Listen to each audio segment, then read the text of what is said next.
इस पौधे में एक ऐसा जादुई गुण है जिसके बारे में आप जानने के बाद यही सोचेंगे कि कब मैं नर्सरी जाऊं, कब मैं वहां से इस प्लांट को लेके आऊं और कब मैं इसके पत्तों का प्रयोग करके वो जादुई गुण को फील कर सकूं, उस जादुई गुण को महसूस कर सकूं। इस पौधे में एक जिम्नेमिक एसिड पाया जाता है जिसके कारण बहुत सी दवा कंपनियां इसकी दवाइयां बनाती हैं। इसके पत्तों से एक होम्योपैथी दवा भी बनती है। साथ ही साथ मार्केट में आपको इसके पत्तों का चूर्ण, इसके पत्तों का कैप्सूल भी बिकते हुए देखने को मिल जाएगा। पौधे का वैज्ञानिक नाम है जिम्नेमा सिल्वेस्टर, जिसे मधुनासिनी नाम से भी जाना जाता है। इसे गुड़मार, चक्रकोली, पूर्णपत्री नाम से भी जाना जाता है। अलग अलग जगहों पे अलग अलग नामों से जाना जाता है। अगर आप इस पौधे को पहचान रहे हैं तो आपके यहाँ पे लोकल लैंग्वेज में इसे क्या बोला जाता है तो आप नीचे कमेंट बॉक्स में कमेंट करके जरूर बताइएगा।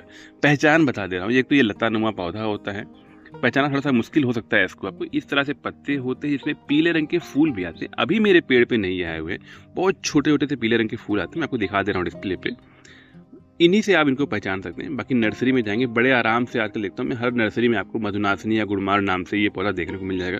एक पौधा और देखने को मिलता है गुड़मार नाम से, लेकिन इस पौधे के बारे में आज हम बात कर रहे हैं। तो पहचानना बड़ा आसान है। वो पौधा जो होता है वो झाड़ीनुमा होता है और ये पौधा जो है वो लतानुमा होता है। तो लतानुमा पौधा देखना है, इस तरह से पत्ते होने चाहिए, बड़े आराम से इनको आप पहचान लेंगे नर्सरी में। और अगर आपके किसी जानने वाले के यहाँ ये पेड़ पहले से ही अवेलेबल है तो उसकी जो मेच्योर ब्रांचेज हैं उन पे एयर लेयरिंग करके आप इनके नए नए पेड़ बना सकते हैं।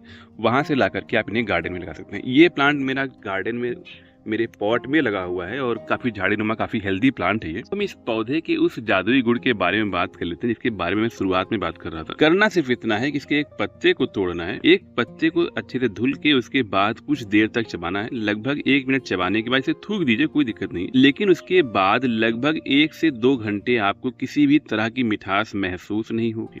किसी भी तरह की मिठास हो, वो चीनी की, गुड़ की मिठाई हो, किसी भी तरह की मिठास हो, महसूस नहीं होगी। और सारे जो टेस्ट होते हैं वो आप उन्हें फील कर सकते हैं, लेकिन सिर्फ और सिर्फ मीठी चीज़ें आपको महसूस नहीं होंगी।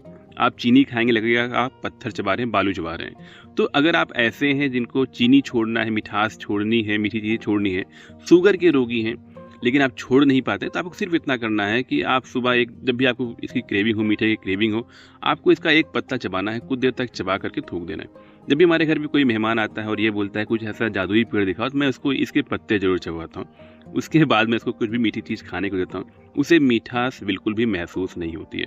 और सिर्फ ऐसा नहीं है कि सिर्फ क्रेविंग को दूर करता है मिठास की, ये मिठास की क्रेविंग को दूर करने के साथ ही साथ किसी को अगर शुगर हो रखा है और शुगर नहीं भी हो रखा है, ऐसे बहुत से लोग होते हैं ना जिनके परिवार में माँ बाप को शुगर होता है, उसके बाद उन्हें डर बना रहता है कि हमें भी शुगर ना हो जाए, फिर बिल्कुल एकदम स्टार्टिंग फेज होता है शुगर का, तो उन लोगों को डेली इसके 1 या 2 पत्ते चबाने चाहिए। अगर आप चबाते हैं तो आपको शुगर का रोग नहीं होने पाएगा। अगर आपको पहले से ही शुगर का रोग है तो अगर आप 1-2 पत्ते चबाते हैं तो आपको काफ़ी ज़्यादा लाभ देखने को मिलेगा। आप जो दवाइयाँ खा रहे हैं उसे खाते रहें, साथ में ही आप इसके 1-2 पत्ते अगर आप डेली चबाते हैं, पत्ते चबा सकते हैं। अगर टेस्ट खराब लगता है इसके पत्तों को चाय की तरह बना करके पी लें, आप काढ़ा बना करके पी लें, कुछ भी तरह से आप इसको लेते हैं जो है। मार्केट में इनकी जो होम्योपैथी दवा भी आती है इसके पत्तों से बनी हुई, कैप्सूल्स भी आते हैं, पाउडर भी आता है कि अगर आपके गार्डन में पहले से प्लांट लगा हुआ है तो आप इनके ताज़े पत्तों का भी प्रयोग कर सकते हैं।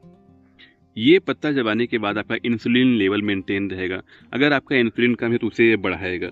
साथ ही साथ अगर आपका कोलेस्ट्रॉल लेवल बढ़ा हुआ है तो उसमें भी ये पत्ता काफ़ी काम करता है। और जापान में तो इसके पेड़ का प्रयोग ही किया जाता है वेट लॉस करने में। अगर आपको वेट लॉस करना है तब भी आप इसके पत्तों की चाय बना सकते हैं। जापान में इसके पत्तों की चाय बहुत ज़्यादा पॉपुलर है वेट लॉस के लिए। एक रिसर्च के अनुसार जापान में लगभग 50 टन इसके पत्तों का यूज़ किया जाता है वेट लॉस के लिए। तो आप इसी से अंदाज़ा लगा सकते हैं कि कितना ज़्यादा ये फ़ायदा करता होगा। तो अगर आपको वेट लॉस करना है तो इसके पत्तों का प्रयोग जो है चाय की तरह कर सकते हैं और अपने वेट को कम कर सकते हैं। साथ ही साथ अगर आपके घर में किसी को ब्लड प्रेशर रहता है, हाई ब्लड प्रेशर होता है, तो वहाँ पे भी ये लाभ करता है। तो अगर आपको शुगर है, कोलेस्ट्रॉल है, वेट लॉस करना है, हाई ब्लड प्रेशर है, तो वहाँ पे आप इनके पत्तों की बनी हुई चाय, ताज़ा पत्तों को प्रयोग में लेकर के लाभ प्राप्त कर सकते हैं। साथ ही साथ किसी को अस्थमा हो रखा है, वहाँ पे भी इसके पत्तों का प्रयोग करके लाभ प्राप्त कर सकते हैं। किसी को अगर चर्म रोग हो रखा है, दांत खाज हो रखा है, तो आपको करना ये है कि आपके इसको जो पत्ते हैं इनको सुखा लेना है। सुखाने के बाद उसको चूर्ण बना लेना है। चूर्ण बना करके नारियल के तेल में मिला लें आप। जहाँ भी आपको स्किन डिजीज हो रखी है वहाँ पे इस तेल को लगा दें आप